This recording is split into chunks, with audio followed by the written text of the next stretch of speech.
The second law of motion is the law of acceleration. Moving objects like the car in the picture tends to change speed. They move faster when they are in the expressway and then slow down as they approach a toll gate or a traffic light. When a moving object like the car speeds up, it accelerates. When it slows down, it decelerates. However, acceleration is affected by the force applied and the mass of the object. Let us find out how. The two automobiles wait for a signal to start the race. Assuming that the two drivers apply the same force to accelerate, the car that is lighter accelerates faster than the truck. Why does this happen?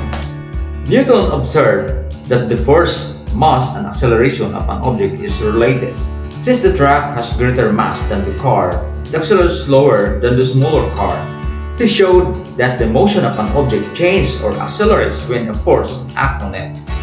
If you know the mass and acceleration of an object, you can determine the force. This relationship is stated in Newton's second law of motion, the law of acceleration. The law of acceleration states that the acceleration of an object is directly proportional to the force applied and inversely proportional to the mass of the object. The law of acceleration has something to do with the force acting on an object. When there is force, an object changes its motion. An object can change its motion in many ways. It speeds up, slows down, stops, or it can change the direction in which it is moving.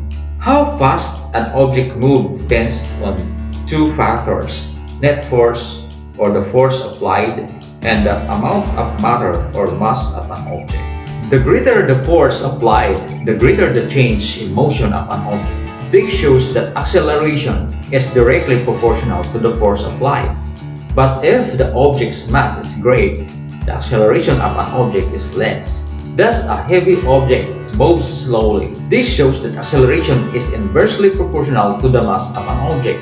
To enable greater acceleration, a greater force has to be applied on the heavy object. Suppose you are trying to push a cabinet from one side of the room to the other side. The cabinet has a mass of 80 kilograms. What is the acceleration of the cabinet if the force you applied is 20 newtons? Since we already know the relationship of force, mass, and acceleration, we now come up with a formula. So the formula is force is equal to mass times the acceleration, or F is equal to m times a. Mass is expressed in grams or kilogram. Force is expressed in newton. 1 newton is equivalent to 1 kilogram meter per second squared. To solve the problem, you will use the formula. Acceleration is equal to the force applied divided by the mass of an object. So the formula is acceleration is equal to force divided by mass, or A is equal to F over m. The given force is 20 newton or 20 kilogram. We have force is equivalent to 20 newton or 20 kilogram meters per second squared. The mass is equivalent to 80 kilogram. So the solution